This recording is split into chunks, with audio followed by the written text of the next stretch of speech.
বন্ধুরা, শিবরাত্রির দিন এই সমস্ত খাবার ভুলেও খাবেন না। যদি আপনি ভুলবশত এই সমস্ত খাবার খেয়ে নেন, তাহলে নিজের অজান্তেই আপনার ওপর বাবা ভোলেনাথ রুষ্ট হয়ে যেতে পারে। তাহলে শিবরাত্রির দিন কি কি খাবার একেবারেই গ্রহণ করা উচিত নয়, জেনে নিন এই ভিডিও দ্বারা। কিন্তু তার আগে কমেন্টে একবার হলেও নিজেদের আরাধ্য দেবতা এবং মহাদেবের নামটি লিখে জানান। নমস্কার বন্ধুরা, আমার এই চ্যানেলে আপনাদের অনেক অনেক স্বাগত। বিভিন্ন দেবদেবীর পুজো অর্চনা, ভারতীয় দর্শন ও শাস্ত্র নিয়ে আলোচনা করাই এই চ্যানেলের মূল লক্ষ্য।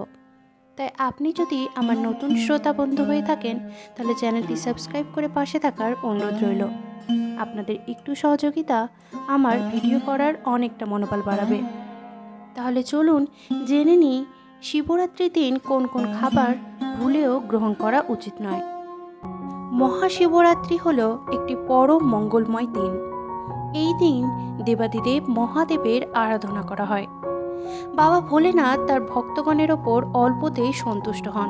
তবে কোনো কারণে বাবা ভোলেনাথ যদি একবার রুষ্ট হয়ে যায়, তাহলে সংসারে দারিদ্রতা বিরাজ করে, বাড়িতে নেমে আসবে অমঙ্গলের ছায়া, জীবনে ঘোর অন্ধকার নেমে আসবে, সংসারে অভাব অনটন, দুঃখ যন্ত্রণা, সুখ শান্তি থাকবে না। তাই বাবা ভোলেনাথকে তুষ্ট করতে এই সমস্ত খাবার কিন্তু একেবারেই শিবরাত্রির দিন গ্রহণ করবেন না। শিবরাত্রির দিন প্রায় প্রত্যেকেই মহাদেবের আরাধনা করে থাকে। বাবা ভোলেনাথের আরাধনা করলে শতপ্যাপিষ্ট ব্যক্তিও এই মহাপুণ্যের ফল ভোগ করতে পারে, যার প্রমাণ রয়েছে এই শিব ব্রত কথায়। এই নিয়ে আমি একটি অলরেডি ভিডিও আপলোড করে রেখেছি, আপনারা চাইলে সেই ভিডিওটি একটিবার হলেও শ্রবণ করতে পারেন। তাহলে সেই ব্রত কথাই জানতে পারবেন এক মহাপাপিষ্ট ব্যক্তি সারা জীবন পাপ করেও নিজের অজান্তেই এই মহাশিবরাত্রি ব্রতের পুণ্যফল কিভাবে লাভ করেছিল। সেই সম্পর্কে বিস্তারিত এই ভিডিওতে আর কিছু বলছি না। তাই একটিই কথা, যে আপনারা এই ব্রত পালন করেন আর নাই করেন, এই সমস্ত খাবার কিন্তু ভুলেও শিবরাত্রির দিন গ্রহণ করবেন না। তাহলে চলুন জেনে নিই কোন কোন খাবারগুলো শিবরাত্রির দিন গ্রহণ করা উচিত নয়। সর্বপ্রথমে যেই খাবারটি আমি বলবো সেটা হলো পোড়া জাতীয় খাবার। বিভিন্ন সময় আমরা বেগুন পোড়া বা টমেটো পোড়া খেয়ে থাকি, যাকে আবার বেগুন ভর্তাও বলা হয়ে থাকে। শিবরাত্রির দিনে কিন্তু এই সমস্ত খাবার গ্রহণ করা একেবারেই উচিত নয়। দ্বিতীয়, আমিষ জাতীয় খাবার। শিবরাত্রির এই মহা মঙ্গলময় দিনে বা পবিত্র দিনে এই মাছ, মাংস, ডিম, পেঁয়াজ, রসুন, মসুর ডাল ইত্যাদি জাতীয় খাবার একেবারেই গ্রহণ করা উচিত নয়।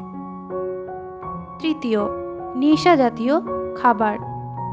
এই দিন ভুলেও নেশা জাতীয় দ্রব্য গ্রহণ করবেন না। চতুর্থ, তেতো জাতীয় খাবার। মহাশিবরাত্রির দিনে তেতো জাতীয় খাবার ভুলেও গ্রহণ করবেন না। এমনকি বাড়িতে না নিয়ে আসারই চেষ্টা করবেন, নইলে এই তেতো জাতীয় খাবার খেলে বাড়িতে তিক্ততা বাড়ে, সংসারে প্রত্যেকটি মানুষের মধ্যে তেতো সম্পর্ক তৈরি হয়ে যায়। তাই তেতো জাতীয় খাবার এই দিন ভুলেও গ্রহণ করবেন না।